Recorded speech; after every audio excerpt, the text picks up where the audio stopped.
भारतीय राजनीति में एक बहुत बड़े एक ऐतिहासिक बदलाव का वादा किया गया है।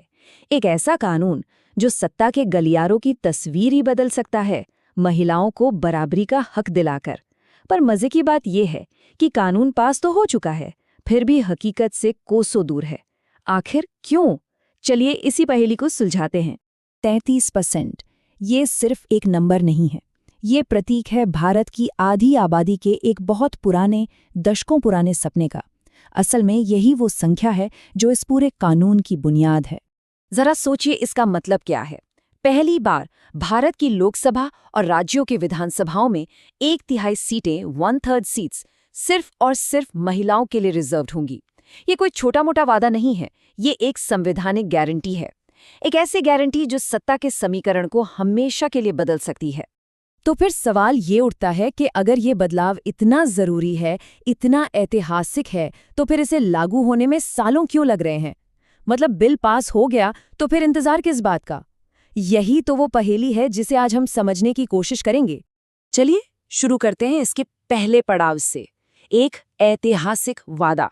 इस कानून को एक बहुत ही दमदार नाम दिया गया है, नारी शक्ति वंदन अधिनियम। और ये नाम अपने आप में इसके पीछे के लंबे और मुश्किल संघर्ष की पूरी कहानी बयां कर देता है। और जैसा मैंने कहा, ये कोई रातों रात हुआ चमत्कार बिल्कुल नहीं था। इस एक कानून के लिए जानते हैं कितना? लगभग 3 दशकों का इंतजार करना पड़ा है। सोचिए, 1996 में इसकी पहली कोशिश हुई और ये पास हुआ जाकर 2023 में। ये पूरा सफर राजनीतिक दांव-पेच, बनती बिगड़ती सहमतियों और कई टूटी हुई उम्मीदों से भरा रहा है। तो सवाल ये है कि आखिर इस बिल की इतनी जरूरत क्यों आन पड़ी? क्यों इतना लंबा संघर्ष किया गया? इसका जवाब छिपा है भारतीय राजनीति के एक बहुत कड़वे सच में। और वो सच है प्रतिनिधित्व का एक बहुत बड़ा गैप, एक बहुत बड़ा अंतर। बात बहुत सीधी सी है ना? भारत की लगभग आधी आबादी महिलाएं हैं, तो सिंपल लॉजिक तो यही कहता है कि सत्ता में यानी देश चलाने में भी उनकी हिस्सेदारी आधी ही होनी चाहिए। लेकिन हकीकत क्या है? हकीकत इससे बिल्कुल अलग है। 50% आबादी का प्रतिनिधित्व करने के लिए 17वीं लोकसभा में महिला सांसद कितनी थी? सिर्फ 14%। मतलब 50% आबादी और सिर्फ 14% नुमाइंदगी। यही जो जमीन आसमान का अंतर है ना, यही इस कानून की सबसे बड़ी वजह है। और ऐसा नहीं है कि ये सिर्फ भारत की अंदरूनी कहानी है। अगर हम दुनिया के मंच पर देखें तो तस्वीर और भी चौंकाने वाली है।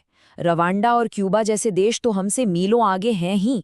हैरानी की बात तो ये है कि इस मामले में हम अपने पड़ोसी देशों पाकिस्तान और बांग्लादेश तक से पीछे हैं। अच्छा, तो ये तो हो गई जरूरत की बात। अब समझते हैं कि ये कानून आखिर काम कैसे करेगा, इसका पूरा ब्लूप्रिंट क्या है।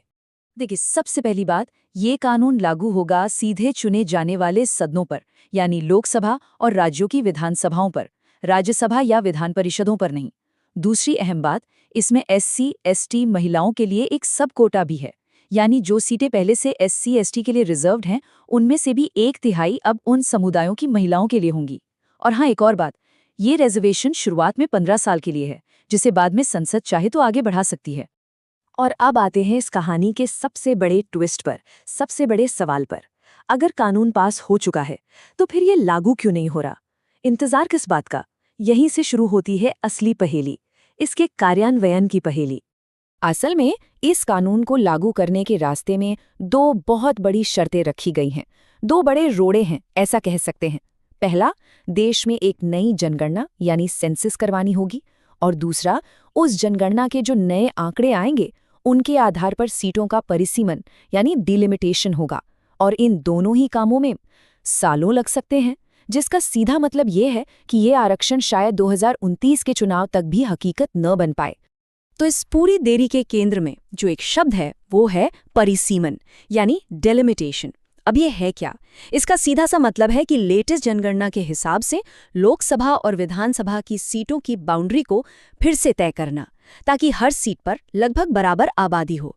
ये सुनने में आसान लगता है, पर यह एक बहुत ही जटिल और लंबा काम है। और फिलहाल यही इस पूरी प्रक्रिया का सबसे बड़ा स्पीड ब्रेकर बना हुआ है। लेकिन रुकिए, कहानी सिर्फ इतनी ही नहीं है। ये मामला सिर्फ प्रक्रिया या प्रोसीजर का नहीं है। अब इसमें राजनीति भी पूरी तरह से शामिल हो गई है और उसने इस मुद्दे को और भी ज्यादा उलझा दिया है। अब इस देरी को लेकर दो बिल्कुल अलग-अलग बातें सामने आ रही हैं। सरकार का पक्ष ये है कि भाई निष्पक्षता के लिए जो संवैधानिक प्रक्रिया है, यानी पहले जनगणना फिर परिसीमन, उसका पालन करना तो जरूरी है। वहीं दूसरी तरफ विपक्ष का सीधा आरोप है कि ये जानबूझकर की जा रही देरी है, एक तरह की टालमटोल है। और इसी बहस के बीच उत्तर और दक्षिण भारत के बीच एक नया राजनीतिक तनाव भी खड़ा हो गया है। क्यों? क्योंकि डर ये है कि नए परिसीमन से उत्तर भारत की सीटें बढ़ जाएंगी, जिससे सत्ता का संतुलन बिगड़ सकता है। विपक्ष का गुस्सा और उनकी हताशा उनके इस एक बयान में साफ झलकती है, जब वो कहते हैं, आपने बिल तो पास कर दिया लेकिन उसे अलमारी में बंद करके चाबी फेंक दी। मतलब सोचिए, ये लाइन इस कानून के अनिश्चित भविष्य पर कितना तीखा तंज है। तो अब ये मामला सिर्फ जनगणना और परिसीमन का नहीं रह गया है, अब ये बड़ी बड़ी राजनीतिक मांगों का अखाड़ा बन गया है।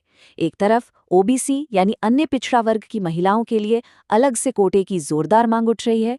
दूसरी तरफ प्रक्रिया को तेज करने के लिए जो जरूरी 2/3 बहुमत चाहिए, वो नहीं मिल पा रहा। और इन सब के ऊपर एक और डर है, सरपंच पति कल्चर का डर। मतलब कहीं ऐसा ना हो कि सीटें तो महिलाओं के लिए रिजर्व हों, पर असली पावर उनके पुरुष रिश्तेदारों के हाथ में रहे। तो ये कुछ ऐसे बड़े अनसुलझे सवाल हैं जो रास्ते में खड़े हैं।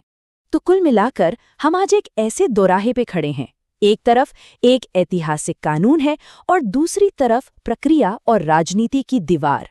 तो सवाल यही है कि क्या ये देरी वाकई निष्पक्षता के लिए एक जरूरी ठहराव है, या फिर ये एक बड़े वादे को टालने का बस एक राजनीतिक तरीका है? इस सवाल का जवाब जो भी हो, वो भारतीय राजनीति का भविष्य जरूर तय करेगा।